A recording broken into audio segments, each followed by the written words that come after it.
I know a lot of people that were doing church work that stole. Oh. You understand? That stole from the church. They even organize people that will enter inside the church compound and carry the tithe box.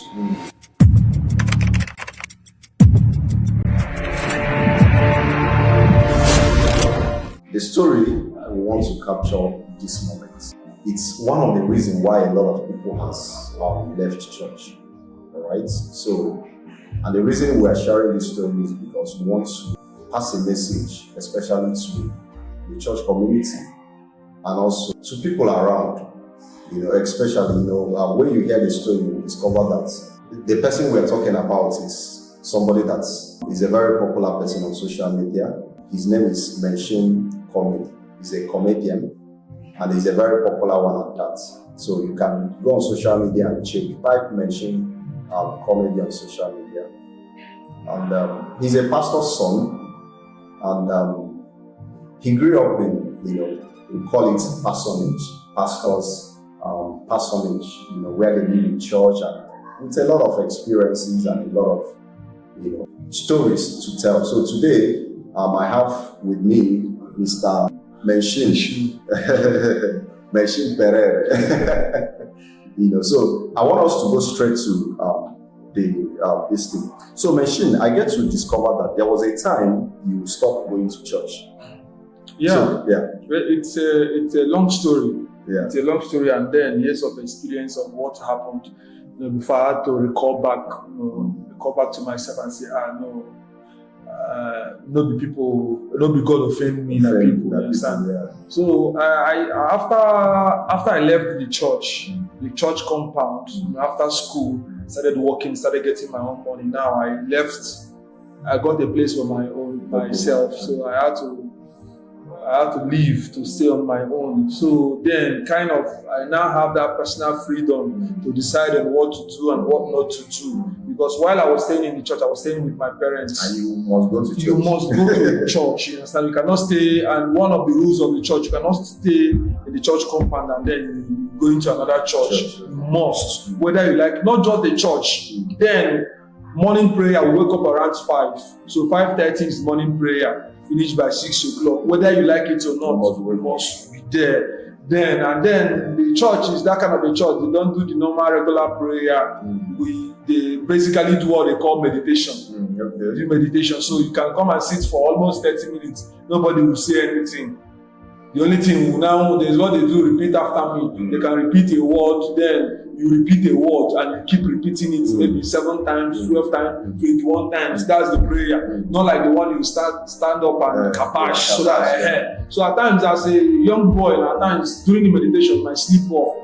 So that was morning section. Then in the afternoon, they have what they call midday prayer. Midday word prayer. So if you are in the compound, you must attend that midday prayer. So in the evening, although evening like Wednesdays, they have Wednesday midweek service. So you must be there. So now, that's aside. Okay, so I have a question. What was the experience? I have a lot of people who come to me, they say that they left church, that they are no longer interested in church and all that. And I know that it's based on experiences and all that. So we are going to go to the bad side of it. So what you experience, the bad part, we are starting from that. Okay, we're starting from the bad side. Bad part. So get to the good part. Okay, Abi, should we start from the good side? Okay. Because the bad side is very long. Okay. All right. So, I believe that every organization, especially church, they have there are some benefits that you get to benefit from church and all that. So, what are the things that you think that it helped you being in that community, in that environment, helped you? Okay, I will not deny the fact that I had a lot of good experience. Okay. And then it's even good to train. If you have a good church, it's good to train up your children in that environment. It's very, very important. And it will help to nurture and there are so many rubbish you will not know. Understand? Because I happened to, while growing up there in the church, I didn't know much about cultism until I entered school. Even when I finished school, it was around my final year.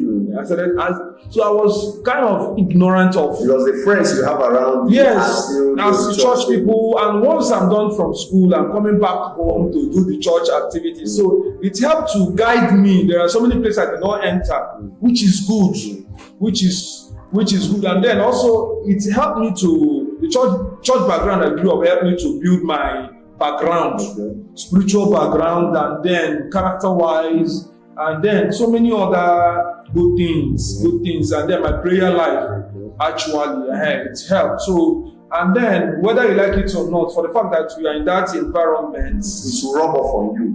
Exactly. Your character. Even when you try to misbehave, something will be bringing you back. Yeah, something will pull you back, definitely, because it's not in you. This is a character you spend close to 19 years or 20 years. And you realize that it will be very hard for other people to influence you. Yes, because you wake up every day, you hear the word of God, you dwell in it, you meditate on it. So it will be very hard for somebody to easily, maybe within 1 year, 2 years, to take you to somewhere else that is not part of you. You understand?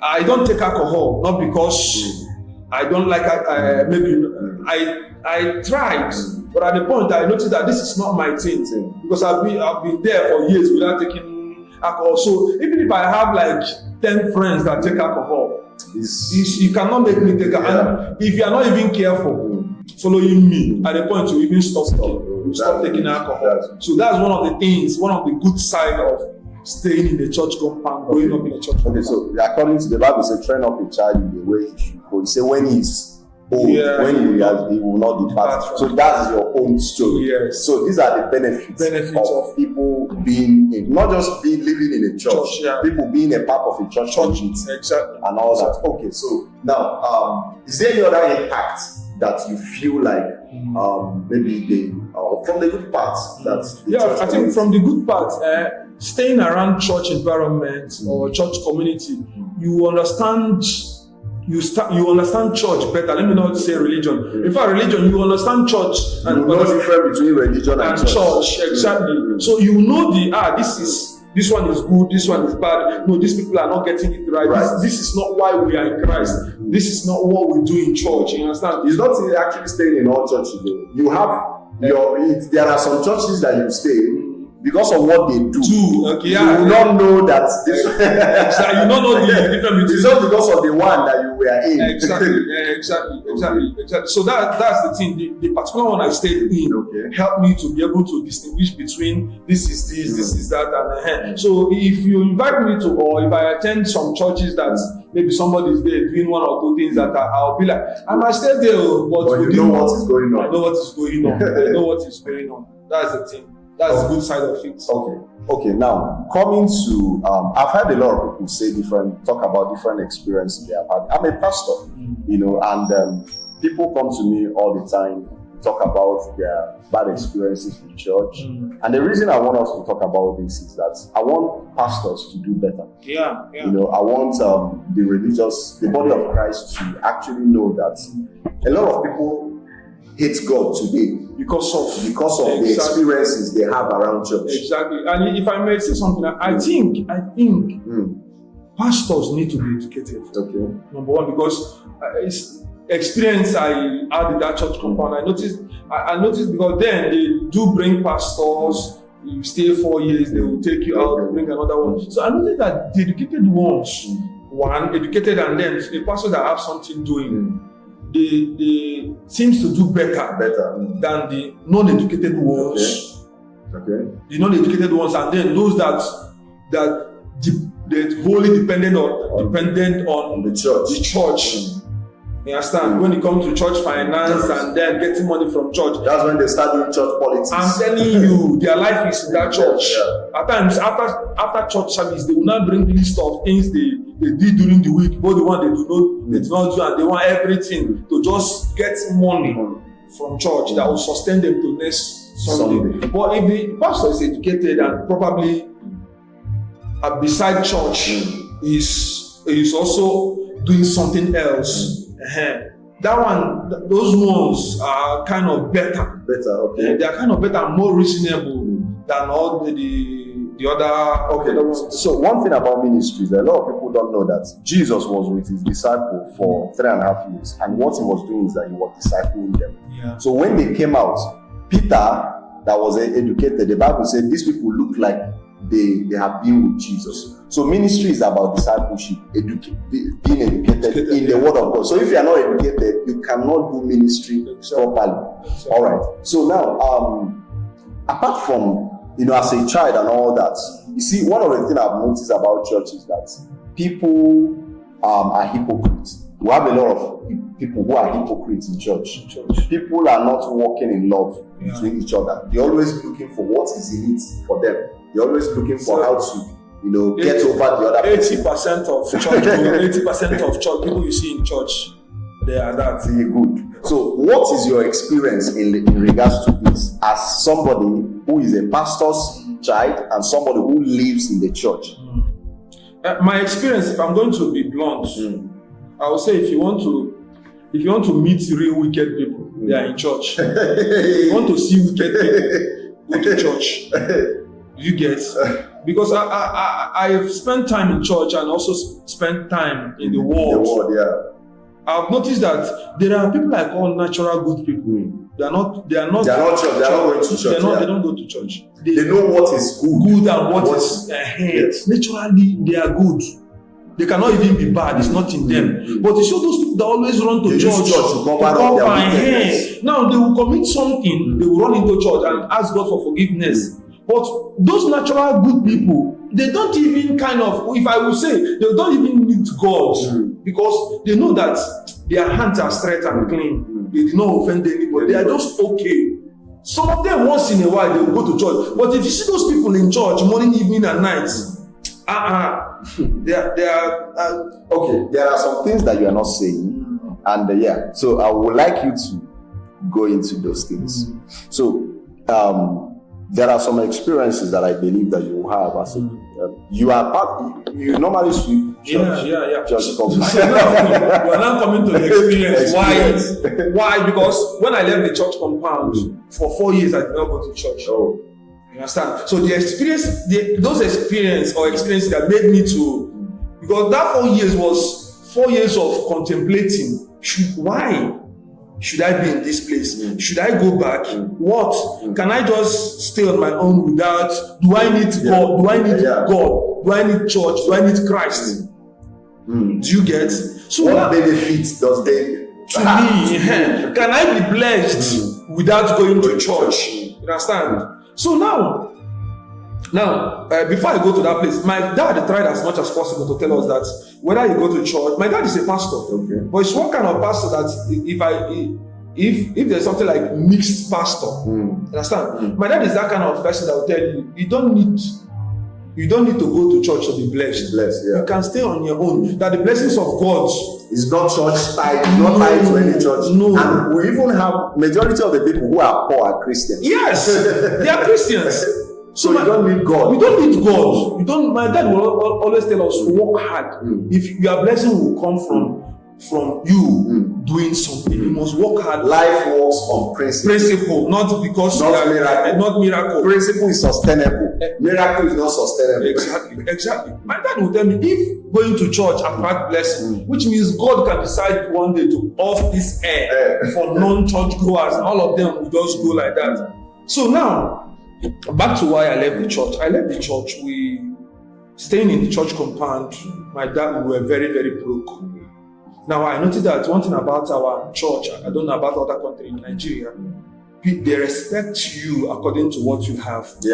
It's still happening today. They respect you according to if you don't have money.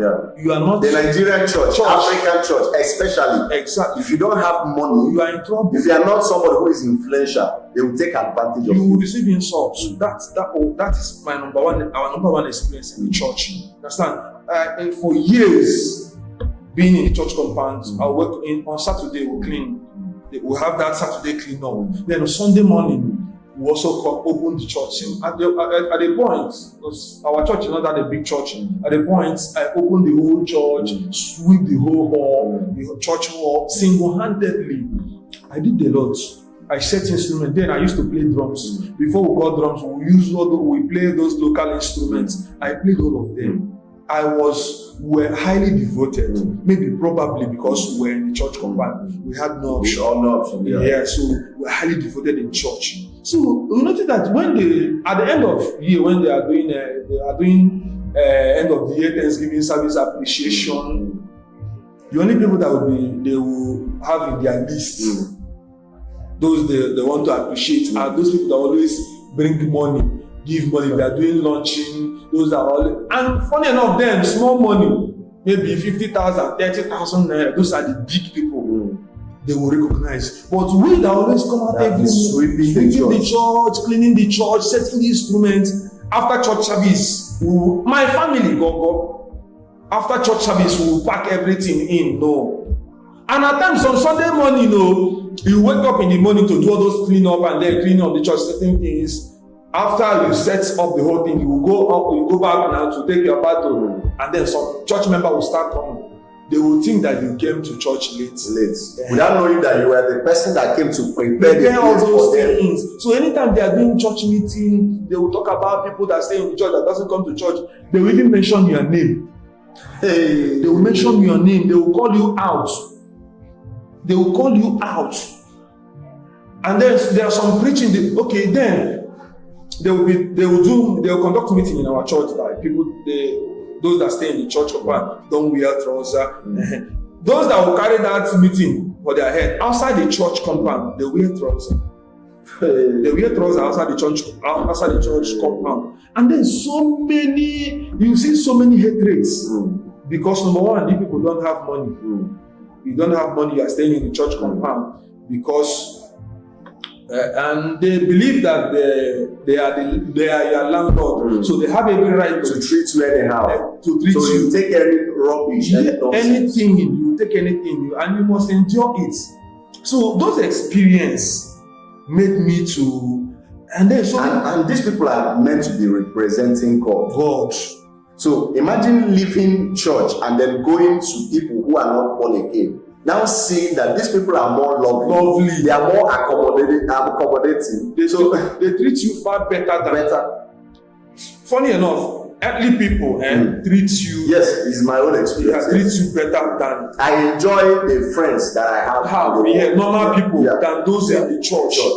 They somehow I see them. They are not natural. They are not living. They are hiding a whole lot. Yes, they are not living their reality of themselves. They are covering a lot of things with Christianity, with religion. Yeah, with religion. And it's not supposed to be so.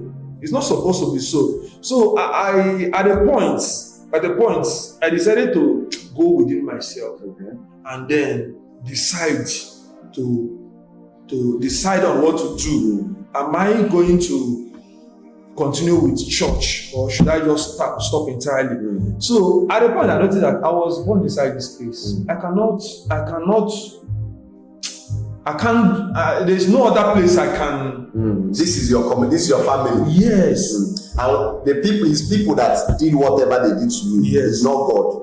It's not God. It's people. So now, when I tried going to club, I noticed that this is not my thing.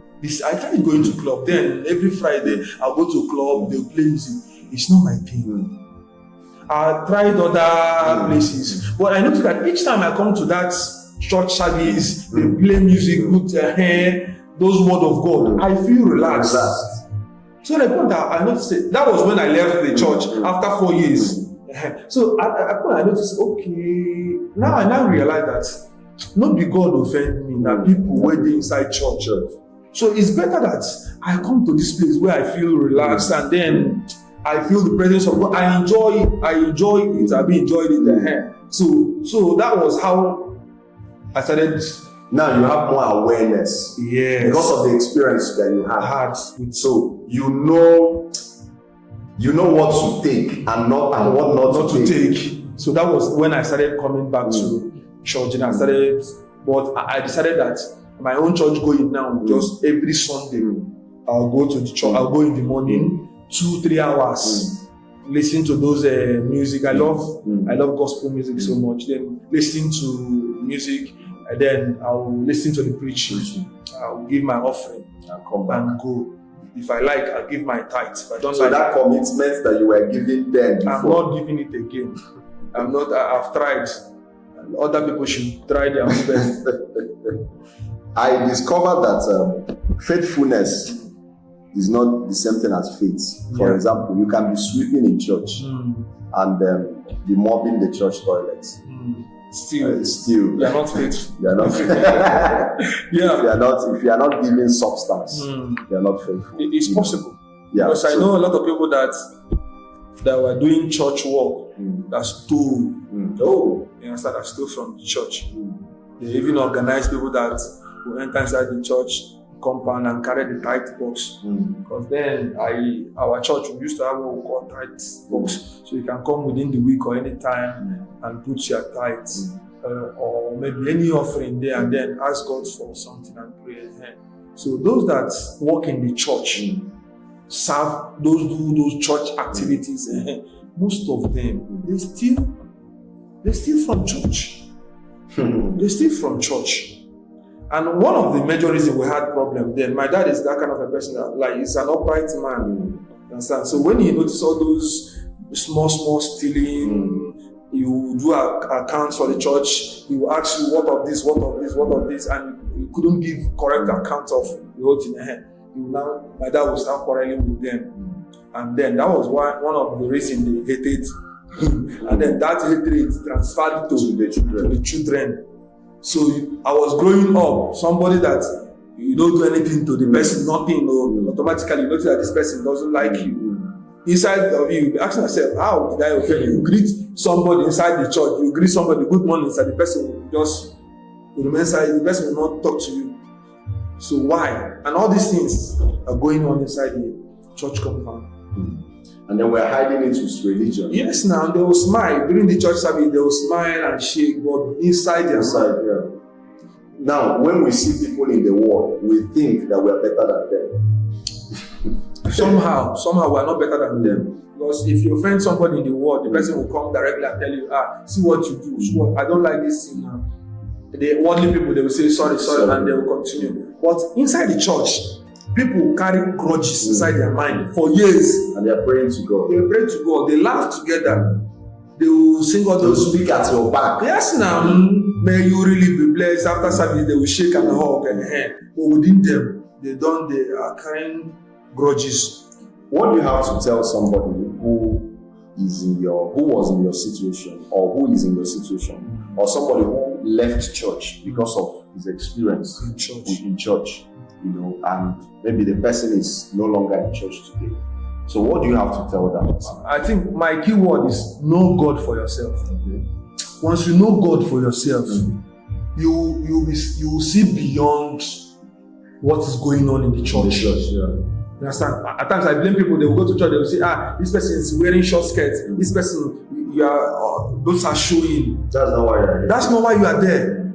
The Bible says, let your mind be on him. I don't know. Set your mind on things above, not on things on the earth. Once your mind is there, you don't see all those. At times, if you see them, you even pity them, because you know that once they get to the level you are, they will not even do all those things. You don't even need somebody to preach to you. So, if you are going to church, or if you must go back to church, maybe based on the bad experience you had in church, you must set your mind above those things that you see around. Just know God for yourself. That we are not coming here for because of them. No. Just go to church. Thank God for everything. Because it's always good for us to be closer to Him, whether you like it or not.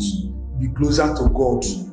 So that once being closer to God, now you don't care again about what they say or you are closer to Him. Then I used to go to church. Once choir will sing, pastor will preach, I'll give my offering. I'll go. Even if they are still doing any other thing, I'm done. I'll thank God for His blessings in my life and everything. I'll give my offering. I'll go. So I don't get the ones where I won't get. So the remaining ones, now those that association of I don't want again. I'll just. That's where problem comes. Yes, now that's where problem is. Within the choir, people are quarreling within the choir.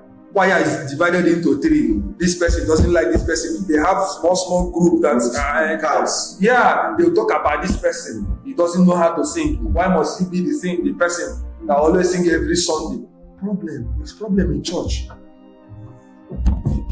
This is a wake-up call to pastors, because church is meant to be a place of love. Exactly. And a lot of church people are too judgmental. Jesus, if you look at when the woman that was caught in adultery and all that, the way Jesus responded, many religious people cannot respond that way. Exactly. They will not. They will judge you. Yeah. They will judge you. I learned this Bible quotation from my dad. During that time they will judge us, wear trousers, you are in church, you are ahead. My dad will always call us, don't mind them. The Bible says, I've forgotten the chapter, that the eyes of the Lord is so pure to behold iniquity. And then when he will try to explain the chapter for us, my dad will be like, if I really want to go deeper to this thing, that it's possible that God is not even aware of all these things that we are doing. You understand? It's not his problem. It's not his problem. He's so pure. His eye is so pure to behold all these little. So imagine that if you're a good person, when you see people, you always trust them that they are good. And that's the way God is. Exactly. So when God sees you, he sees you from that eye. You are righteous, you are holy, you are this. But church people will see you. You didn't dress well. Appearance. They will judge you based on your appearance and all that, without knowing that person might even have a very good heart than them. Yes. But because they are covering themselves. Exactly. Then my pastor will tell them, don't judge. If you see somebody wearing a miniskirt in church and a crop top, don't judge him. What if the person is a harlot that repented that day and decided to come to church immediately?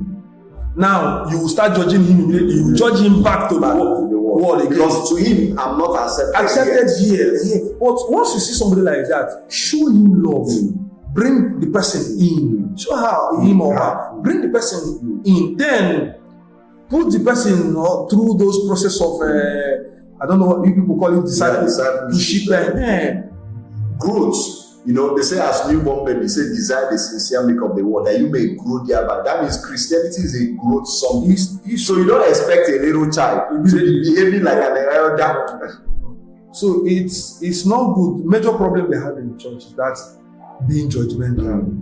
You just see somebody, you judge. You see somebody carrying dread and all those things. You've already concluded that this person must be a sinner. Allow God to be God. Allow God to do His work. Wow! Thank you so very much, sir. This is very insightful. This